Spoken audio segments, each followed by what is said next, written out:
One of the main critiques of peer review in journals was that it takes very long to do the peer review. Sometimes the journals struggle to find peer reviewers. Sometimes they find the peer reviewers, but they are busy people because they are experts. They have millions of things to do. That's why it takes a long time. Sometimes they say that I will peer review, but they couldn't find time. There are delays. And the process may take between 1 to 3 months to up to a year, sometimes 2 years. And there is a record of even sometimes 15 years for a paper to get peer reviewed and published.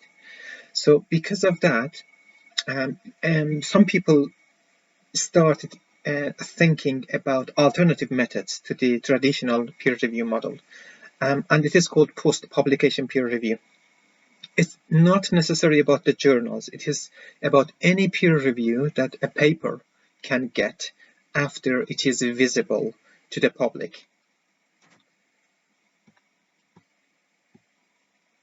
So traditionally, what we used to do was to submit a manuscript to the journal sends it to the peer review. The peer reviewers come back with comments asking us for revisions. We do the revisions, then the new version of the paper goes to peer review again, or editors check it. And if they approve, the paper gets published. After publication of the paper, if there is any problem with it, if there are any comments about it, your colleagues or the peers or experts in the topic would write commentaries or letters to the editor about your paper and send it to the same journal. That is traditionally what was happening with the journals. The comments and letters are published independently from the paper, and they are not beside the paper. So if people find your paper, they will read your paper, but probably they wouldn't know about all the comments and letters that your colleagues have written about that paper. That is a traditional way. So some of the journals, such as BMJ, developed a method called rapid response.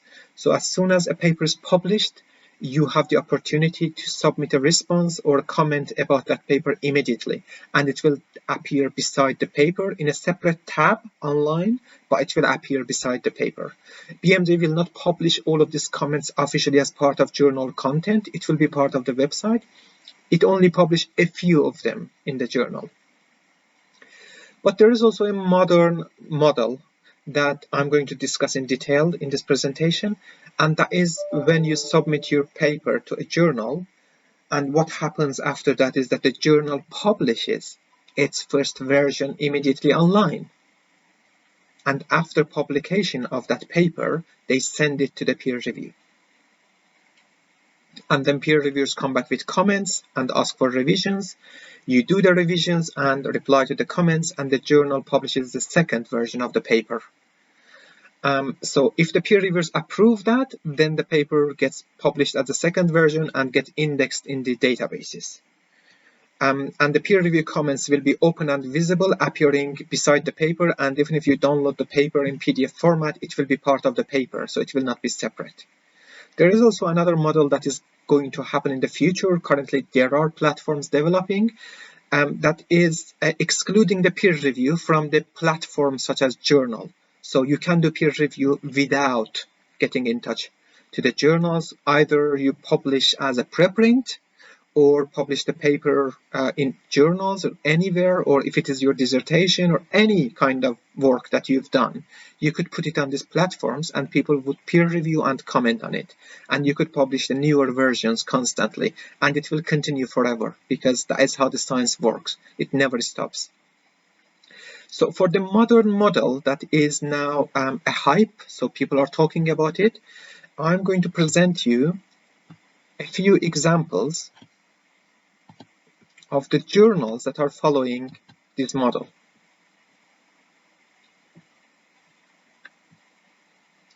So there are at least 3 journals that I'm aware of, and they are doing post-publication peer review. One of them is Welcome Open Research, and it explains how it works, the open peer review, and how it publishes everything. So none of these 3 journals that I'm going to introduce are free, so you need to pay to publish with them, unless you are in certain circumstances that they've explained, and you could get discounts. But Welcome Open Research follows the post-publication. So you submit the paper, you pay for your paper, and they get it published, and then after publication they send it to peer review. But I'm not going to explain this journal because as I check in their indexing, it says that it is indexed in PubMed, PubMed Central, but it doesn't mention Medline yet. That's why it's not my best choice for submission and publication.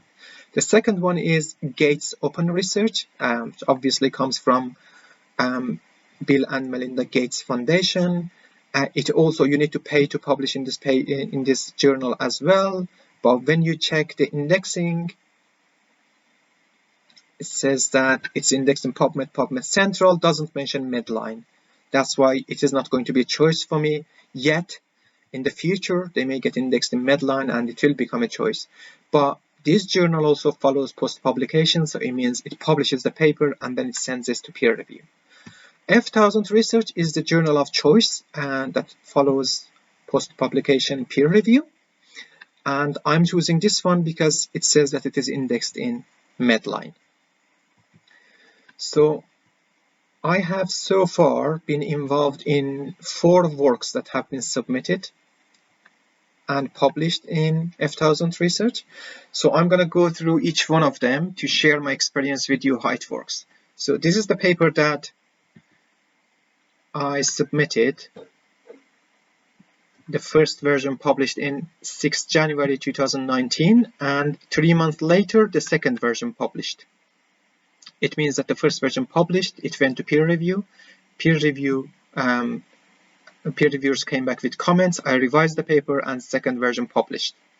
So if you look at this side, you will see the name of the peer reviewers, and even you can see their comments here and my response to their comments as well. So I've responded to their comments, and you could read not only the peer review, it is completely open. So for this paper, there were 2 peer reviewers. None of them are my co-authors or my colleagues. So they read it, and both of them said that it is a good paper. Actually, they didn't ask for much revision, and it is published. That was the first one. And it took 3 months between the 2 versions. So it was accessible for people since January, regardless of being peer-reviewed or not. It is now visible in Medline.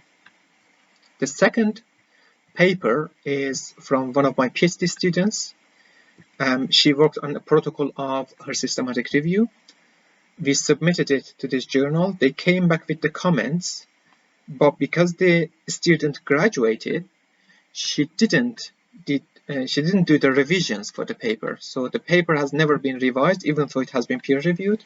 So the paper is there, it's published, but it is not indexed because there is no second version. Because you need to do the revisions and get approval from both peer reviewers, and because she graduated, it is just there. And as soon as I or her could find time to answer the peer review comments and get the second version, we may be able to get the second version published and indexed in Medline. It means this paper is not visible in Medline yet. Another experience is this one. This was a scoping review that we submitted again to F1000 Research. It got peer reviewed by 2 people that we don't know. One of them approved in the first version, the second one approved after the revision. So it is also published. So if we look at how long it took, so 7th April 2020, the first version got published. And then 4 or 5 months later, the second version. And it is now indexed in Medline. And the last experience was this one. And this one is in particular important because when you are introducing peer reviewers, they shouldn't be your co-authors or your colleagues or the people that you've worked with. And the journal would pick it up. So this is from a grant application that we have involved all the experts in the topic, all the experts.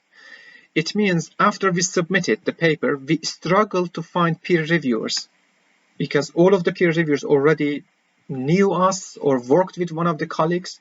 So when we submitted at the end of Feb, we didn't expect it's going to take 8 months to find the peer reviewers.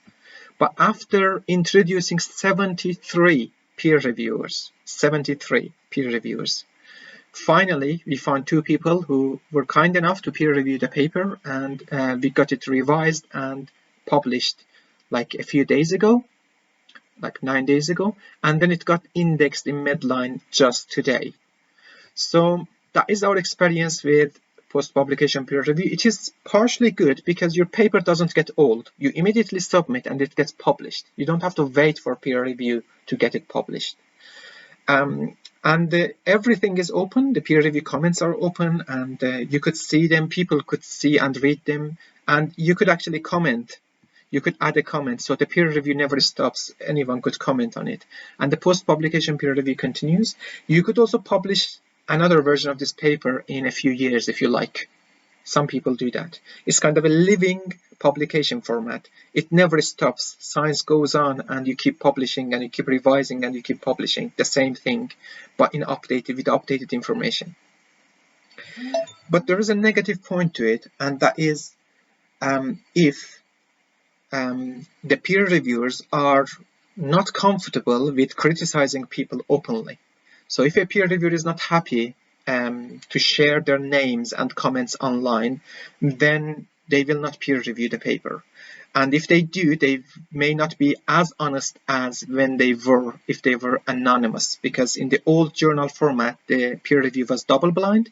So the authors didn't know the peer reviewers didn't know the authors. So that is sometimes becomes a problem for many people. So they become very polite when they are criticizing, and they don't want to create enemy. That's why they may become very kind when they are commenting. And that could be both positive and negative, depending on how you are looking at the problem. But this is a new model of publishing, and F1000 Research is following it. And because many people are submitting to this journal now, it is not very rapid to get published. So I've submitted like 2 manuscripts to this journal 3 weeks ago, and I have not heard back anything because they are very busy. There are many people publishing with this. And I don't have any conflict of interest. I'm not receiving any payment or anything from them. It's just a new publication model, and I hope that more and more journals would follow it.